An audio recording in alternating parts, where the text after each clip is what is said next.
તો દોસ્તો આજે વાત કરવાની છે કે દોસ્તો જીએસઆરટીસી ડ્રાઈવરની ભરતી આવી ગઈ છે અને દોસ્તો તેમાં ફિક્સ પગાર 5 વર્ષ માટે 26,000 રૂપિયા છે અને કુલ જગ્યાઓ 4,599 છે અને ઓનલાઈન અરજી કરવાનો સમયગાળો 6/6/2026 થી 5/7/2026 અને 23.59 કલાક સુધીનો છે અને અરજી પત્રકની ફી સ્વીકારવાનો સમયગાળો 6/6/2026 થી 7/7/2026 23.59 કલાક સુધીનો છે। તો કુલ જગ્યાની વાત કરી તો કુલ જગ્યા છે 4,599, એમાં બિન અનામત અને અનામતની જગ્યા સામાન્ય માટે 1385, મહિલા માટે 681, આર્થિક નબળા વર્ગ માટે સામાન્ય માટે 329 અને મહિલા માટે 161, સામાજિક અને શૈક્ષણિક પછાત વર્ગ માટે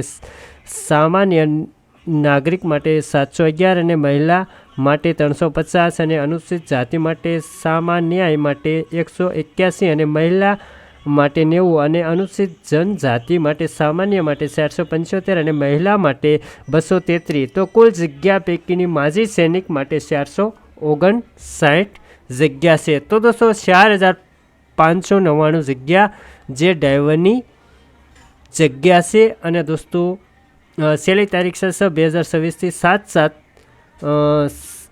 5/7/2026 સુધીનો સમયગાળો છે અને દોસ્તો ઓનલાઈન ફોર્મ કઈ રીતે ભરવું? તો દોસ્તો ઓનલાઈન ફોર્મ ભરવા માટે તમારે સીધું વહી જવાનું છે દોસ્તો, કોઈ પણ બ્રાઉઝર ઓપન કરી લેવાનું છે દોસ્તો। તમારે ગૂગલ ઓપન કરી લેવાનું છે અને ગૂગલમાં ટાઈપ કરવાનું છે ઓજસ ટાઈપ કરી આપવાનું છે દોસ્તો અને ઓજસમાં ઓનલાઈન જે આ પહેલી વહેલી ઓજસ ગુજરાત છે તેની અંદર દોસ્તો ઓનલાઈન જોબ એપ્લિકેશન સિસ્ટમ તેના પર ક્લિક કરી આપવાનું છે દોસ્તો। તેના પર ક્લિક કર્યાની બાદ દોસ્તો કંઈક આવી જ રીતનું ખુલી આવે છે। તો દોસ્તો ત્યાં જઈને તમારે અહીંયા ઓનલાઈન અને અહીંયા અપ્લાય ઉપર ક્લિક કરી દેવાનું છે, ઓનલાઈન એપ્લિકેશન તેના પર દોસ્તો ક્લિક કર્યા બાદ દોસ્તો અહીંયા ક્લિક કરવાનું છે ને અહીંયા ગુજરાત માર્ગ વાહન વ્યવહાર નિગમ ઉપર ક્લિક કરી આપવાનું છે દોસ્તો। તેના પર ક્લિક કર્યાની બાદ દોસ્તો તમારે થોડીક વેઇટ કરવાની છે દોસ્તો। પછી દોસ્તો અહીંયા જે ડ્રાઈવર અને કંડક્ટરની બેની જગ્યા બેના ફોર્મ છે અને અહીંયા તમારે જો ડ્રાઈવરમાં ભરવાનું હોય તો અહીંયા અપ્લાય મારવાનું છે અને કંડક્ટરમાં અહીંયા અપ્લાય મારવાનું છે। તો દોસ્તો મારા ડ્રાઈવરમાં અપ્લાય મારવાનું છે તો ડ્રાઈવરમાં અપ્લાય પર ક્લિક કરી દેવાનું છે દોસ્તો। તેના પછી દોસ્તો તમારી પાસે અહીંયા અપ્લાયનો ઓપ્શન છે તેના પર ક્લિક કરી આપવાનું છે। તેના પર ક્લિક કર્યાની બાદ દોસ્તો તમારી પાસે દોસ્તો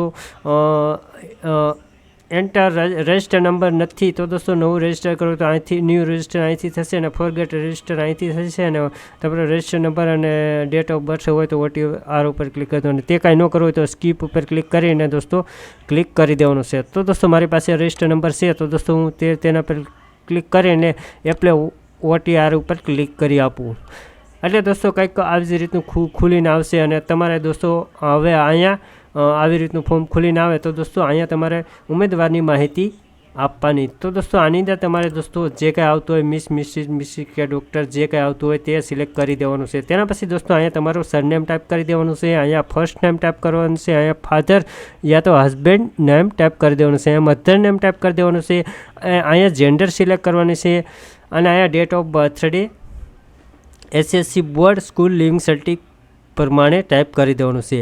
અહીંયા મેરિટ સ્ટેટસ ટાઈપ કરવાનું છે, પછી અહીંયા કેટેગરી ચૂઝ કરવાની છે, જો જે કેટેગરીમાં આવતો હોય તો દોસ્તો જેન્ડર છે, જનરલ છે, SC BC ST SC તો દોસ્તો જે કાંઈ કેટેગરી આવતો હોય તે સિલેક્ટ કરી દેવાની છે। પછી સિલેક્ટ જેન્ડર ઉપર ક્લિક કરી આપવાનું છે દોસ્તો। તેના પછી દોસ્તો તમારે અહીંયા નીચે કાસ્ટ સર્ટિફિકેટ SC BCમાં આવતા હોય તો કાસ્ટ સર્ટિફિકેટ નંબર ટાઈપ કરવાનો છે, અહીંયા કાસ્ટ સર્ટિફિકેટ ડેટ ટાઈપ કરી દેવાની છે, અહીંયા કાસ્ટ સર્ટિફિકેટ કયા રાજ્યમાંથી કઢાવવામાં આવ્યું છે તે ટાઈપ કરી દેવાનું છે। તેના પછી અહીંયા non creamy layer certificate number type કરવાનો છે, અહીંયા non creamy layer certificate date type કરી દેવાની છે, અહીંયા પ્રમાણપત્ર આપનાર સત્તા અધિકાર જેની પાસે તમે કઢાવ્યું છે તે ટાઈપ કરી દેવાનું છે। તેના પછી દોસ્તો અહીંયા ઉમેદવારની માહિતી આપવાની છે। તો દોસ્તો પરસેન્ટ એડ્રેસ એટલે તમારું જે હાલમાં અત્યારે જે જગ્યાએ રહો છો તે અને પરમેનન્ટ એડ્રેસ એટલે તમે પહેલાં હતા અને બીજી જગ્યાએ ટ્રાન્સફર થયા હોય તો તે પહેલાં જે અત્યારે ટ્રાન્સફર થયા તે ટાઈપ કરવાનું અને પહેલાં હતા તે ટાઈપ કરી દેવાનું. પણ દોસ્તો એક જ જગ્યાએ તમે હોય તો દોસ્તો અહીંયા ટીક માર્ક છે તેના પર ક્લિક કરી દેવાનું છે દોસ્તો. એટલે બે જગ્યાએ એકનું એક સરનામું ટાઈપ કરી દેવાનું છે દોસ્તો. તેના પછી દોસ્તો અન્ય માહિતી અન્યમાં શું તમે ગમતના વધારાના ગુણ મેળવવા લાયક ધરાવશો તો દોસ્તો ધરાવતા હોય ને જો તમારી પાસે સર્ટિફિકેટ સ્પોર્ટનું હોય તો તે નંબર ટાઈપ કરીને અહીંયા સિલેક્ટ ઓપ્શન ક્લિક કરીને તે ટાઈપ કરી દેવાનું છે દોસ્તો. તેના પછી પર્સન્ટ વિથ ડિસેબિલિટી PWD જો તેમનું સર્ટિફિકેટ હોય તો તે યસ કરીને દોસ્તો તેનો નંબર અને જે સત્તા અધિકારે આપ્યું છે અને ડેટ અને સિલેક્ટ કરી દેવાની છે ક્યારે આપ્યું હતું તે.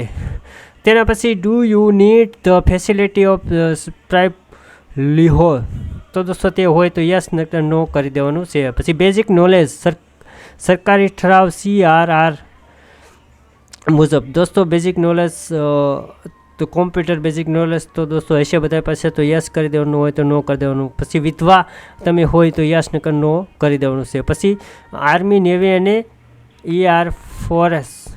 EIR અને ફોરેસ્ટમાં જો તમે નોકરી કરતા હોય તો યસ નકર નો કરી આપવાનું છે. તેના પછી સરકારી કે અર્ધ સરકારી સંસ્થા બોર્ડ કે કોર્પોરેશનમાં ફરજ બજાવી હોય તો યસ નકર નો કરી. શું તમે સામે IPC હેઠળ કોઈ ગુનો નોંધાયેલો તો યસ નકર નો કરી આપવાનું છે. પછી હાઇટ તમારે અહીંયા ટાઈપ કરી દેવાની છે. પછી અહીંયા ગુરામાં વ્યવહાર નિગમ સરકારી કે અર્ધ સરકારી સંસ્થા બોર્ડ કે કોર્પોરેશન બરકત કે રૂખસદ થયેલ હોય તો યસ નકર નો કરી આપવાનું છે. તેના પછી દોસ્તો તમે જે હિન્દી ઇંગ્લિશ ને ગુજરાતી તમે વાંચી શકો છો, લખી શકો છો અને બોલી શકો છો તો દોસ્તો આ બધી જગ્યા પર યસ કરી દેવાનું છે. તેના પછી એજ્યુકેશન ડિટેલ તો દોસ્તો અહીંયાથી SSC અને SSC પ્લસ હોય તો તે નીચેનું સિલેક્ટ કરવાનું છે. પછી અહીંયા પર્સન્ટેજ અહીંયા ટાઈપ કરી દેવાનું છે. અહીંયા ક્લાસ ટાઈપ કરી દેવાનું છે. ફર્સ્ટ સેકન્ડ પાસ તે ટાઈપ કરી દેવાનું છે. બોર્ડ ટાઈપ કરી દેવાનું છે. સ્ટેટ ગુજરાત અહીંયા પાસિંગ યર્સ ટાઈપ કરી દેવાનું છે. અને ટ્રાયલ અને last trial certificate number type કરી દેવાનો છે. તેના પછી દોસ્તો તમારે જે એક્સપિરિયન્સ જરૂરી લાયકાત મુજબ મેળવેલ અનુભવનું વર્ષ કે તારીખ જે અનુભવનું સર્ટિફિકેટ છે તે અહીંયા સિલેક્ટ કરી અને દોસ્તો તે પોસ્ટનું નામ કે ડ્રાઈવર છે કંડક્ટર છે તે ટાઈપ કરી દેવાનું છે. તેના પછી ડેટ ઓફ ફોર્મ એટલે કેટલી તારીખે તમે કામ કર્યું છે અને કેટલી તારીખ સુધી કરેલું છે તે અહીંયા ટાઈપ કરી દેવાનું છે. ટ્રાન્સપોર્ટમાં જે કર્યું છે તેનું નામ અને કોન્ટેક્ટ નંબર, એમ્પ્લોય એડ્રેસ અને પિન અને મંથલી સેલેરી ટાઈપ કરી દેવાની છે. તેના પછી દોસ્તો કોન્ટ્રાક્ટર ડ્રાઈવરનું લાયસન્સ તો દોસ્તો આની અંદર તમારે લાયસન્સ નંબર ટાઈપ કરવાનો છે. અહીંયા હેવી લાયસન્સ ડેટ અને અહીંયા વેલિડ ડેટ ટાઈપ કરી દેવાનો છે અને બેઝ નંબર ટાઈપ કરવાનો છે દોસ્તો. અને ગુજરાત આઉટ ગુજરાત હોય તો તે અહીંયા ડેટ અને non transfer remove date type કરી દેવાની છે. પછી તેના પછી આથી હું ખાતરી આપું છું કે તો તમારે આની અંદર યસ કરી દેવાનું છે અને સેવ ઉપર ક્લિક કરી દેવાનું છે એટલે તમારું ફોર્મ સબમિટ થઈ જશે. અને પછી તમારે એડિટ કરવા કન્ફર્મ ઉપર ક્લિક કરી દેવાનું છે. કન્ફર્મ પર ક્લિક કરવા માટે દોસ્તો તમારે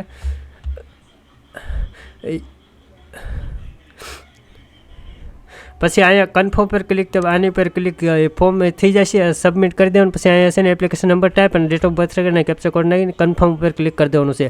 તેના પછી દોસ્તો અહીંયા ફોટોને એની ઉપર ક્લિક કરીને દોસ્તો તમારા ફોટોને સિગ્નેચર અપલોડ કરી દેવાનું. અહીંયા પહેલાં એપ્લિકેશન નંબર અને ડેટ ઓફ બર્થ ટાઈપ કરી અને ફોટોનું સિગ્નેચર અપ્લાય કરી દેવાનું છે. તેના પછી દોસ્તો અહીંયા તમારા ઓનલાઈન પોસ્ટ ઓફિસમાં યા તો એપ્લિકેશન અહીંયા ઓનલાઈન આની ઉપર ક્લિક કરે અને દોસ્તો તમારે ફી ટાઈપ કરી દેવાનું છે. અહીંયા સિલેક્ટ ટાઈપ કરવાનું છે.